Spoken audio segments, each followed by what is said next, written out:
ये संतान विरोधी और सनातन विरोधी भी दिख रहे हैं। आपकी संतानों की संपत्ति को छीनने के लिए वसूली टैक्स कांग्रेस लगाने वाली है। सनातन को कुचलने के लिए वोट बैंक की राजनीति में और नीचे गिरने वाली है।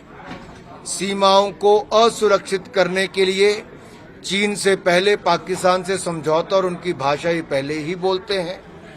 जब सर्जिकल स्ट्राइक और एयर स्ट्राइक होती तो अपने सैनिकों पर प्रश्न चिन्ह खड़ा करते हैं। पंडित नेहरू से लेकर इंदिरा गांधी जी तक देश की सीमाएं असुरक्षित होती हैं। हजारों किलोमीटर जमीन, लाखों एकड़ भूमि चीन और पाकिस्तान लूट लेता है और कच्चा थीवू आइलैंड ये गिफ्ट में श्रीलंका को दे देती है। देश के सामने सवाल ये है कि कांग्रेस और कितना लूटेगी देश को, देशवासियों को। सीमा, संतान, संपत्ति और सनातन, इसकी सुरक्षा करनी है तो मजबूत नेतृत्व चाहिए। मोदी जी के नेतृत्व चाहिए। देश में फिर एक बार मोदी सरकार चाहिए। युद्ध दुनिया के बहुत सारे देशों में चल रहा है और राहुल गांधी कहते हैं परमाणु हथियार खत्म कर दो। ये मेक इन इंडिया को भी आलोचना करते हैं। हमने अपने देश में रक्षा उत्पादन 1 लाख करोड़ पार किया, फाइटर जेट तेजस बनाया, ब्रह्मोस मिसाइल बनाई, अन्य हथियार बनाए। लेकिन राहुल गांधी और अन्य दल चाहते हैं कि भारत की सीमाएं भी कमजोर हो जाएं, भारत में हथियार ना बने और जो परमाणु हथियार है उनको खत्म कर दिया जाए। कितने टुकड़े भारत के देखना चाहते हो भाई? टुकड़े टुकड़े गैंग को पार्टी में शामिल करवाते हो।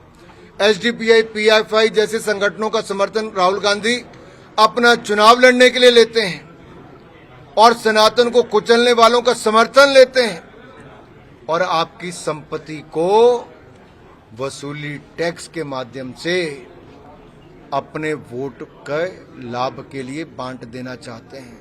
तो आपके जीते जी भी ये वसूली करेंगे, आपके मौत के बाद भी वसूली करने के लिए कांग्रेस है तैयार। सर, कर्नाटक की गवर्नमेंट में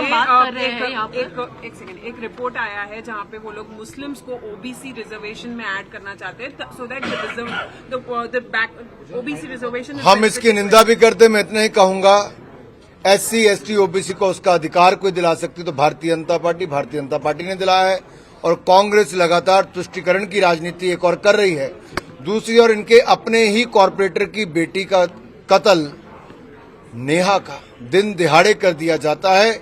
उसको न्याय तक कांग्रेस की, राहुल गांधी जी की सरकार नहीं दिला पाती और न्याय की गुहार भी वो मोदी सरकार से, सीबीआई जांच से करते हैं। जैसे हैदराबाद में हम देख रहे हैं, अभी आप हैदराबाद में ही हैं, तो हम देख रहे हैं कि एक तरफ असदुद्दीन ओवैसी का जो बीफ का वीडियो है वो वायरल होता है, तो यहाँ पर माधवी लता का जो तीर छोड़ने का है वो वायरल हो रहा है और दोनों पे ही एक दूसरे पर आरोप भी लग रहे हैं। बीफ का जवाब ईवीएम की बीप देगी।